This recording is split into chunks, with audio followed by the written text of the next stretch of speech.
International has slammed the spate of Boko Haram attacks in Nigeria.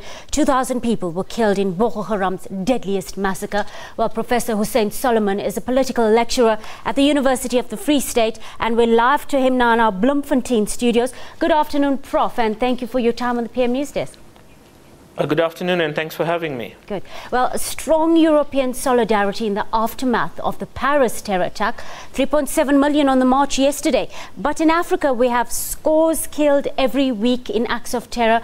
Why the glaring absence or lack of global and regional solidarity in Africa? It seems, Prof, it's almost willful at this point, this blatant disregard and unconcern for black lives, both here and throughout the diaspora. I definitely agree with your sentiment. I mean, you talk about 17 people killed in Paris, and you have 4 million people marching across France as well as across other European capitals. And then when you talk about 2,000 people dead in a single attack at Baga, there's very little sympathy there. And I think what's particularly galling for Nigerians is the fact that their president, Goodluck Jonathan, expressed sympathy for the Paris attacks, but did not mention a word on Baga. Prof, the whole world, like you say, was riveted by two jihadists mowing down 10 white French cartoonists, while an entire jihadist army was murdering 200 times that many black Nigerians in utter anonymity. And it was given scant attention, like you say. How crucial is it now for the AU and its member states to achieve a stronger and more effective response to terrorism? And the work has started, if you take into account the AU Summit on Terror, held last September. It was the first of its kind dedicated to terrorism on the continent. Well, the AU, unfortunately, is a talk shop. There have been various statements, various conventions, all the way going back to its predecessor, the OAU, in terms of combating extremism and terrorism and so forth. You must understand that the AU does not have a standing army of its own. The AU works through the various regional economic communities. So in the case of Nigeria, it means working through the Economic Community of West African States, or ECOWAS, of which Nigeria is a key player, being the dominant force within ECOWAS. And unfortunately, what is very clear is that ECOWAS has not been able to come to the table, neither has the Nigerian army. And you started this section of your program talking about the great strides made against Boko Haram by Cameroon. What is particularly galling is the fact that Nigeria and Cameroon are not coordinating their security forces enough to combat what is really a group consisting of only 8,000 insurgents, being Boko Haram.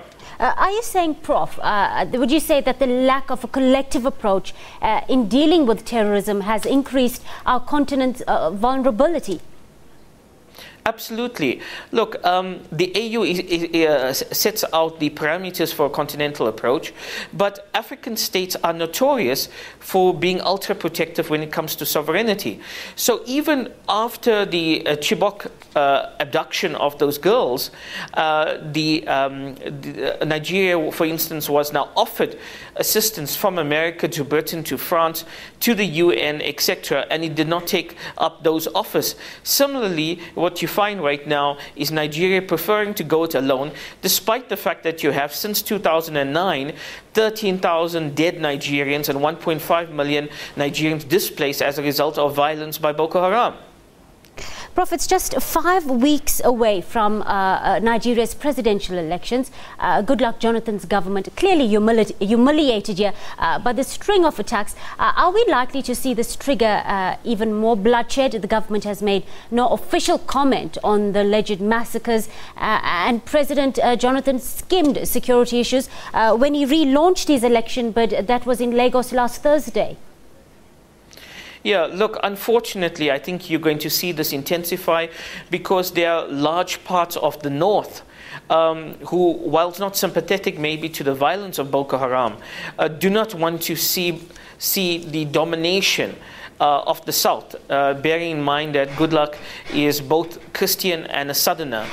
And Boko Haram also remains an and an ethnic movement representing the Hausa Fulani people of northern Nigeria. So I think this is going to intensify. I think particularly problematic is that there are elements within the security forces as well as within his own political party establishment who is opposed to him, and they may well make common cause with Boko Haram militants in the run-up to the elections.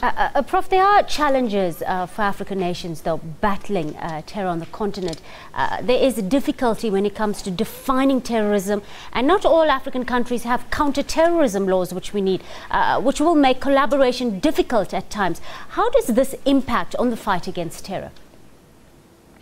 Well, it certainly complicates it, but if there's sufficient political will, it can be overcome. The AU, by the way, does have a definition, building on the OAU's definition, its predecessor.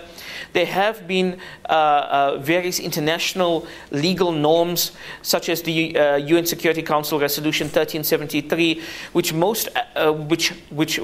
the AU and most African countries have absorbed. So there's enough of a legal basis to create this. But as I said, it's about political will.